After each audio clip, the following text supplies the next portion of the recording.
Mesdames, mesdemoiselles, messieurs, bienvenue à cette capsule dans laquelle je vais discuter de la réforme du Code de la sécurité routière au Québec qui vient tout juste de sortir en ce printemps 2018.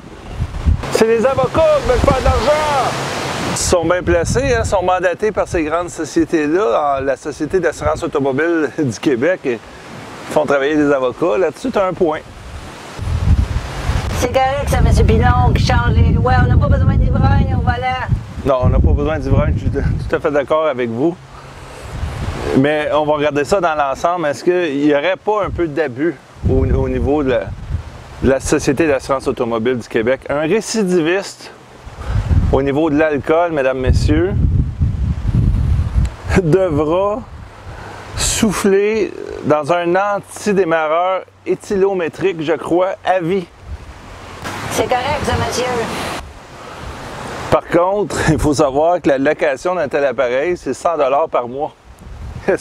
C'est qui fait de l'argent avec ça? Je serais bien curieux de le savoir. Mais il y a quelqu'un quelque part qui en fait. Ou qui va en faire. Ça, je peux vous le dire. Mes chers amis, je suis tombé en bas de ma chaise quand j'ai vu les amendes pour les cellulaires au volant qui passent de 80 à 100 $ et qui ils s'en vont de 3 à 600 avec possibilité de suspension de permis. C'est tout à fait incroyable. Ils sont en train de virer fou! Ben, ça me paraît abusif. Surtout que je comprends pas très bien qu'un véhicule récent qui a l'écran GPS, on peut pitonner dessus tant qu'on veut, mais il n'a pas de problème, ça ne fait pas partie de la loi. Y aurait-il des liens? Je vais juste poser la question entre les vendeurs de véhicules, les gros fabricants, et des organismes comme la SAC. Je pose la question. Vous voyez du mal partout, M. Pilon. Non, madame, il faut arrêter d'être naïf à un moment donné. Puis il faut essayer de voir en arrière des décisions. Ça rapporte à qui? C'est tout pour notre bien-être, sont fins, c'est tout bon pour nous autres, les petits Québécois. Je suis un peu sceptique.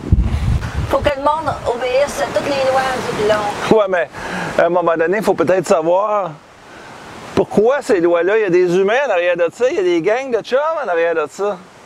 Une autre bonne, mesdames, messieurs, les sièges d'appoint obligatoires. Tant que le kid n'a pas de 9 ans ou ne mesure pas 145 cm. Les vendeurs de sièges ont des chums à sac! C'est très possible parce que c'est quoi cette affaire-là? 145 cm, c'est quand même une hauteur respectable. Moi, je pense que j'écouterai plus vos capsules, M. Pilon. Ben, vous êtes libre d'écouter ou pas écouter. Moi, je dis ce que je pense. Les amendes vont doubler en cas d'excès de vitesse dans une zone scolaire pendant les heures scolaires. C'est quoi? Ils sont partis sur un trip de doubler. Amende doublée. Tu passes à côté d'un chantier, amende doublée. Pourquoi doubler? Pourquoi juste monter de 20 % ou 40 %? C'est toujours doublé. Va falloir que quelqu'un s'arrête, eux autres! Oui, effectivement. Il y a comme. Quand tu crées une entité gouvernementale, paragouvernementale, et tu les laisses aller, ça finit plus. Ils ont le beau jeu, eux autres. Ils chargent ce qu'ils veulent aux plaques, ils chargent ce qu'ils veulent des amendes, ils doublent. Fait qu'il y en a qui partent sur des trips et sont pas arrêtables. Moi, mesdames, messieurs, je vous confie, quand j'étais jeune, un jeune garçon, je demandais à mon père, je disais, Papa, pourquoi il y a de plus en plus de stops? Il va toujours en avoir plus, puis ça n'arrêtera jamais. Père, il riait, il ne savait pas quoi me répondre, mais j'étais direct dessus. Il y a de la business, il y a toujours de la business. Il y a quelqu'un qui vend des stops, puis qui s'ennuie en tabarouette si on arrête d'acheter des stops. C'est que l'alcool au volant, ça a créé une business. Il y a beaucoup de monde qui tourne autour de cette business-là, je peux vous le dire. J'ai été chanceux, mais j'ai été jeune moi aussi. Puis dans le temps, il n'y avait pas de loi incisive comme aujourd'hui. Mais il y en a un méchant paquet qui se reste la patte quand il y en a un qui se fait coller chaud. Je peux vous dire, j'en connais un gars qui passe dans le crochet actuellement. Une petite dernière, une de mes préférées, les pneus d'hiver. On va être obligé de mettre des pneus d'hiver, ce qui n'est pas obligé nulle part ailleurs au Canada, à partir du 1er décembre. Donc, si on fait le calcul arithmétique, une augmentation de 15% d'usure de pneus d'hiver. Les vendeurs de tailleurs sont chum avec le gouvernement. C'est très possible parce que, c'est quoi ça? Donc, sur l'espérance de vie d'une auto, c'est possible que il y ait un deuxième set de pneus d'hiver qui s'achète ici et là, dépendamment du conducteur, dépendamment de ci et de ça, mais à la fin, ça fait monter des fentes de pneus d'hiver. Ça, c'est garanti, mesdames, messieurs. Moi, j'écoute plus vos capsules, M. Pilon. Envoyez-moi partout. Vous êtes libre, je l'ai dit tantôt.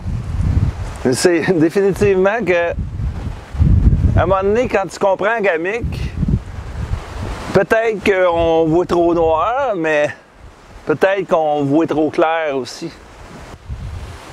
En espérant que cette capsule va vous faire voir les choses d'un autre angle et peut-être mieux comprendre les tenants et aboutissants derrière les décisions de tout ce qui est gouvernemental et paragouvernemental, je vous invite à partager pour vos proches, parents, amis, quiconque serait intéressé par la législation dans le monde automobile. C'est Daniel Pilon, CPA. Chroniqueur financier, toujours indépendant.